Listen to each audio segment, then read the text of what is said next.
Bismillahirrahmanirrahim. Assalamualaikum warahmatullahi wabarakatuh. Kita lanjut, saya baca saja. Umuri kia dar murede inson bedome fitri nomide misyawat. Jadi hal-hal yang disebut dengan fitrah bagi manusia bedu daste kulli kobel taksim misyawat dapat diklasifikasikan dalam dua kelompok besar. Jadi ada dua perkara fitri yang dimiliki oleh manusia. Yeki senohoike lozemeye wujude insonas. Jadi yang pertama adalah pengetahuan-pengetahuan yang merupakan kelaziman dari wujud manusia. Jadi penciptaan manusia itu memiliki format yang berpengetahuan. Jadi manusia tercipta dengan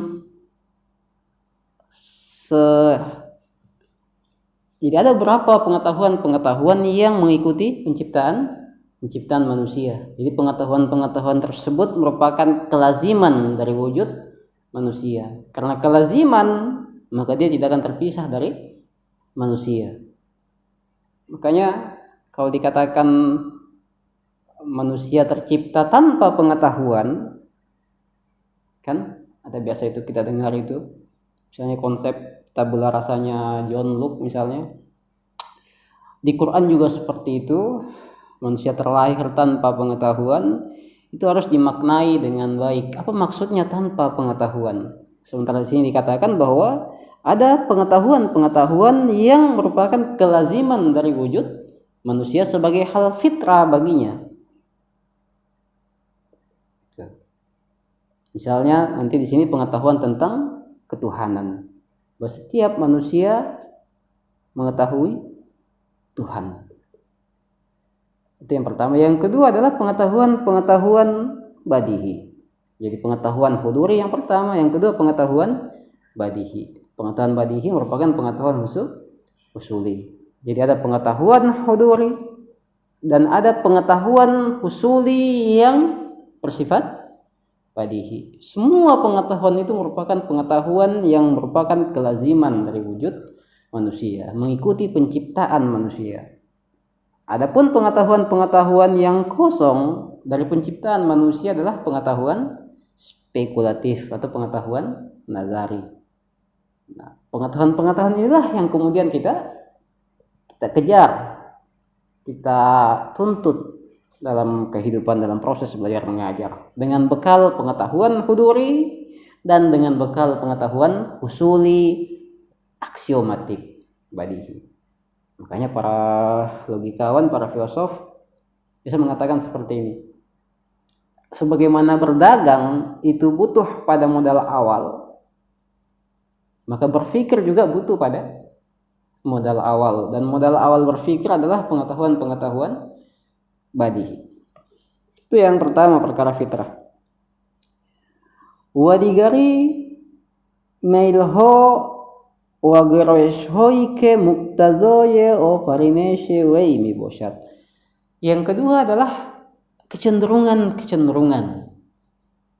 yang mengikuti kelaziman dari wujud penciptaan manusia.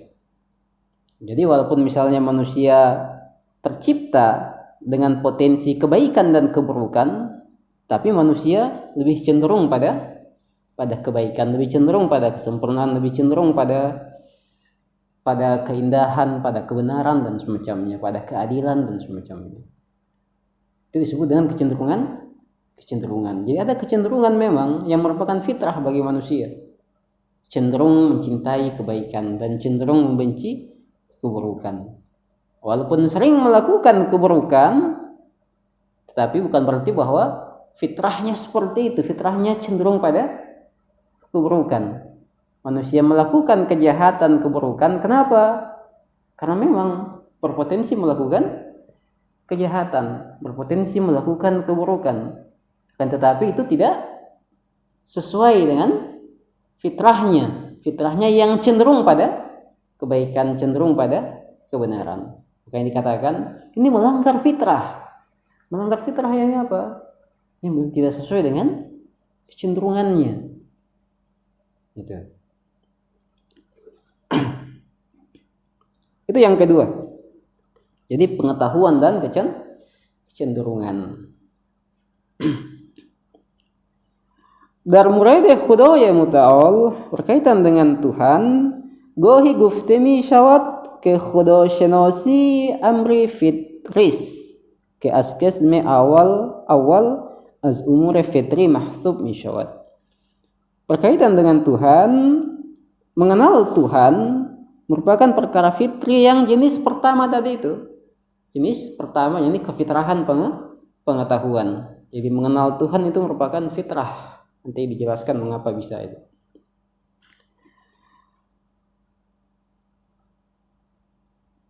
Wagohi guftemi syawat ke khudo jui wa khudo parasti, dan kadang dikatakan bahwa mencari Tuhan dan menyembah Tuhan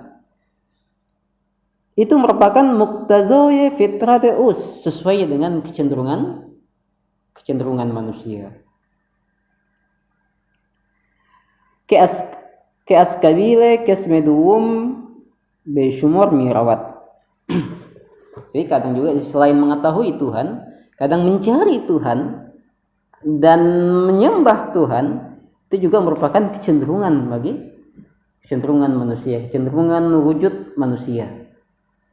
Jadi wujud manusia adalah wujud yang cenderung pada Tuhan, cenderung mencari Tuhan dan cenderung menyembah Tuhan. Khudo jui wa khudo parasti. Cuman kadang-kala salah manusia dalam menentukan misdak Tuhan. Itu pengutusan para nabi itu sebenarnya hanya untuk mengerahkan fitrah itu, bahwa sesungguhnya yang kau cari adalah ini. Tuhan yang kau cari itu adalah ini, bukan Big Bang misalnya kan. Ataukah misalnya setiap manusia mencari kenikmatan, mencari kesempurnaan yang tanpa batas. Tapi manusia salah dalam menentukan misdaknya, sehingga mereka menduga bahwa kenikmatan level tinggi atau puncak kenikmatan manusia adalah materi misalnya. Kesempurnaan tertinggi manusia adalah ketika beroleh harta, jabatan, tahta, perhiasan dan semacamnya. Itu salah. Salahnya di mana? Bukan mencari kenikmatannya, itu kecenderungan memang seperti itu. Bukan mencari kesempurnaannya, tapi menentukan kesempurnaan tertinggi di mana, kenikmatan tertinggi di mana, itu yang salah. Makanya manusia dibekali dua cahaya. Cahaya pertama diletakkan dalam diri manusia yaitu akal. Cahaya kedua diletakkan di luar diri manusia yaitu para nabi dan ajaran-ajarannya itu agama. Nah, dengan dua cahaya ini fitrah manusia akan menemukan misdak yang sesungguhnya. Itu.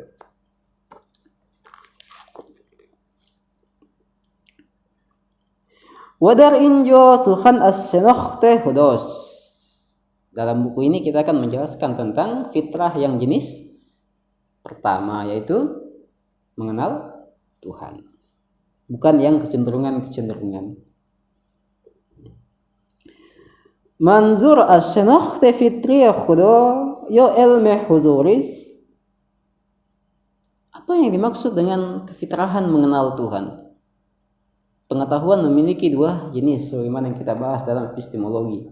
Ada pengetahuan huduri, ada pengetahuan usuli.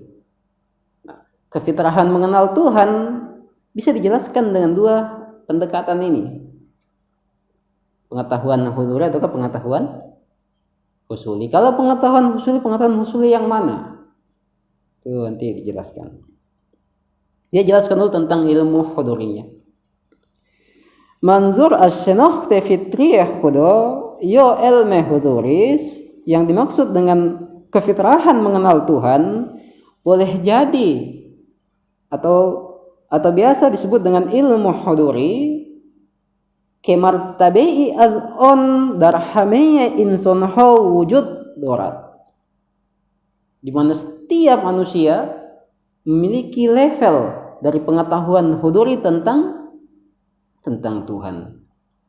Setiap manusia tanpa terkecuali memiliki pengetahuan huduri tentang Tuhan. Wasyayat oyaya syarifi alastu birabbikum qalu bala. Itu Al-A'raf ayat 172 itu menjelaskan tentang ini. Tentang ilmu huduri manusia ihwal Tuhan. Alastu birabbikum, apakah aku bukan Tuhanmu? Qalu, mereka mengatakan qalu bala syahidna. Iya, kami menyaksikan. Itu. Akan tetapi pengetahuan ini itu tidak sama levelnya di setiap manusia, berbeda-beda levelnya. Kayak di sini dikatakan di sini.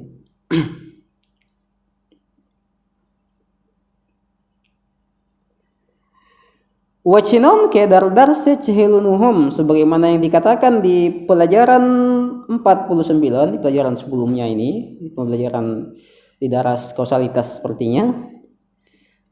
Ma'lule ke doroye martabi'i astajarut, akibat yang memiliki dimensi non materi, dimensi kenon materian, martabi'i as ilmu huzuri nisbat be'ella tehastie bakhshro khaddosh. Jadi ilmu itu non materi. Maka yang berilmu juga pasti wujud yang non materi atau setidaknya memiliki dimensi non materi. Yang biasa dikatakan dalam definisi ilmu adalah hadirnya non materi pada non materi. Husulu mujarrad indal mujarrad, hadirnya non materi pada non materi, sehingga setiap manusia karena memiliki dimensi non materi dan sebagai akibat dari Tuhan, makanya pastilah memiliki ilmu tentang sebabnya, pastilah mengenal sebabnya sesuai dengan level dan kualitas wujudnya. Harchan no ogohone yonime ogohone boshat wadar asar zaf qabila tafsir hoy zihniya no durus boshat. Jadi walaupun ilmu huduri tersebut kadang tidak disadari ataukah setengah disadari. Kalau teman-teman ingat di epistemologi itu, ilmu husuli dan huduri itu memiliki 3 level kesadaran. Kadang disadari, kadang setengah disadari, kadang juga tidak disadari. Diketahui tapi tidak disadari. Mengapa tidak disadari? Setengah disadari karena kita fokus pada sesuatu yang lain. Jiwa kita tidak fokus pada pengetahuan yang telah kita miliki itu. Jiwa kita fokus pada sesuatu yang lain. Sebagaimana kalau kita kadang